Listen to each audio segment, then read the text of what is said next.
Term है, बहुत बार आ चुकी है, एक बार ऑफिशियली। स्टॉक और इन्वेंट्री, स्टॉक और इन्वेंट्री अब तो बहुत ही सुन लिया है। हमने गुड्स खरीदे या बनाए, उसके बाद eight the end of the period या जो भी हमारे पास अनसोल्ड बच गया उसको बोलते हैं स्टॉक और इन्वेंट्री। स्टॉक और इन्वेंट्री दो टाइप का हो सकता है, या तो ओपनिंग स्टॉक या फिर क्लोजिंग स्टॉक। सर ये ओपनिंग स्टॉक क्या होता है? जब फाइनेंशियल ईयर शुरू हुआ, जब ईयर शुरू हुआ तो पहले से आपके पास कितना सामान पड़ा था, वो ओपनिंग स्टॉक है। जब साल खत्म हुआ तो eight the end of the year आपके पास कितना सामान पड़ा हुआ था, वो क्लोजिंग स्टॉक है। एक साल का क्लोजिंग स्टॉक नेक्स्ट ईयर का ओपनिंग स्टॉक होता है। ओपनिंग स्टॉक का मतलब क्या होता है पारस? फर्स्ट ईयर नहीं, इन the beginning of the year, first day of the year जो आपके पास पहले से सामान पड़ा है वो किस कैटेगरी में चला जाएगा? Opening stock.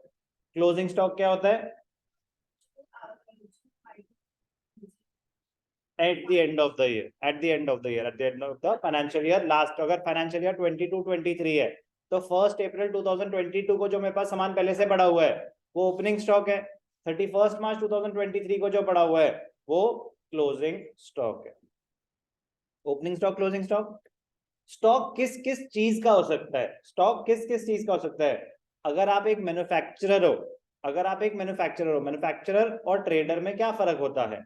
मैन्युफैक्चरर वो होता है जो सामान खुद बना रहा है, ट्रेडर वो होता है जो सामान बना बनाया खरीदता है, वो सिर्फ बेचता है, रिटेलर। तो मैन्युफैक्चरर क्या, फॉर एग्जाम्पल हम ले लेते हैं एग्जाम्पल, हम टेबल चेयर बनाते हैं, तो जो मैन्युफैक्चरर है वो तो पहले लकड़ी खरीदता होगा, फिर लेबर एम्प्लॉय करता होगा, फिर टेबल चेयर बनाता होगा, फिर सामान बनता होगा और वो आगे बेचता होगा। तो मैन्युफैक्चरिंग तो पूरा एक प्रोसेस है। अब मैन्युफैक्चरर के पास किस किस चीज का स्टॉक हो सकता है? मैन्युफैक्चरर के पास, सीधा बैठेंगे प्लीज, मैन्युफैक्चरर के पास रॉ मटेरियल का स्टॉक हो सकता है। तो अगर लकड़ी हो गई, फेविकॉल हो गई, सब रॉ मटेरियल में आता है, रॉ मटेरियल का स्टॉक हो सकता है। मैन्युफैक्चरर के पास सेमी फिनिश्ड गुड्स का स्टॉक हो सकता है। सेमी फिनिश्ड मतलब work in progress. Work in progress मतलब टेबल बनाना तो शुरू कर दिया है, लकड़ी कट चुकी है, ज्वाइन हो चुकी है, अभी फिनिश नहीं हुआ है, अभी फिनिश नहीं हुआ है, पूरा नहीं बना है, तो उसको बोलते हैं सेमी फिनिश्ड गुड्स। क्या बोलते हैं उसको? सेमी फिनिश्ड गुड्स और वर्क इन प्रोग्रेस, इसका स्टॉक हो सकता है। और तीसरा किस चीज का स्टॉक हो सकता है? फिनिश्ड गुड्स का, बन चुके हैं बस अब बिकने बाकी हैं। तो मैन्युफैक्चरर के पास तीन चीजों का स्टॉक हो सकता है, raw material, semi finished goods और फिनिश्ड गुड्स, सब स्टॉक में ही आता है। और एक ट्रेडर के पास सिर्फ एक ही चीज का स्टॉक हो सकता है, उसको बोलते हैं स्टॉक ऑफ गुड्स या stock in trade. Stock in trade, कोई डाउट? गुड्स रिमेनिंग अनसोल्ड, तो गुड्स क्या सारे के सारे स्टॉक में जाते हैं? जो बच गए वो जाते हैं। तो ये है एग्जैक्ट टर्म, लेकिन अकाउंटिंग इक्वेशन में तो हम जो भी गुड्स खरीदते हैं सारे स्टॉक में दिखा देते हैं, क्योंकि अकाउंटिंग इक्वेशन हर ट्रांजैक्शन के बाद क्लोज हो रही है।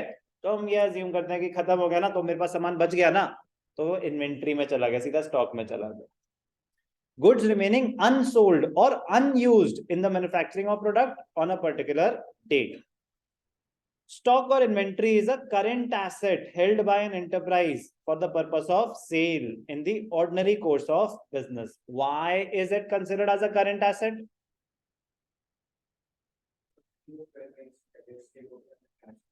वेरी गुड आंसर, बिकॉज वो हमें शॉर्ट टर्म में रेवेन्यू जनरेट करके देगा, therefore it is considered as a current asset. Good answer. For the purpose of using it, ठीक है जी। Stock may be opening stock, closing stock. Opening stock क्या होता है? Stock in the beginning of the year. और closing stock क्या होता है? Stock at the end of the year. और मैंने आपको बताया कि जो 22-23 का क्लोजिंग स्टॉक है वही तो नेक्स्ट ईयर कैरी फॉरवर्ड होगा, 23-24 का ओपनिंग स्टॉक हो जाएगा। तो एक साल का जो क्लोजिंग है नेक्स्ट ईयर का वही ओपनिंग स्टॉक होगा। इसमें कोई डाउट? स्टॉक किस किस चीज का हो सकता है? एक तो जो आप ट्रेडर हो अगर, तो गुड्स का हो सकता है, और किसका हो सकता है? रॉ मटेरियल का हो सकता है, वर्क इन प्रोग्रेस का हो सकता है। फिनिश्ड गुड्स फर्स्ट कैटेगरी में ही कवर हो गए। इंपॉर्टेंट टर्म है अंडरस्टैंडिंग के लिए, स्टॉक और इन्वेंट्री।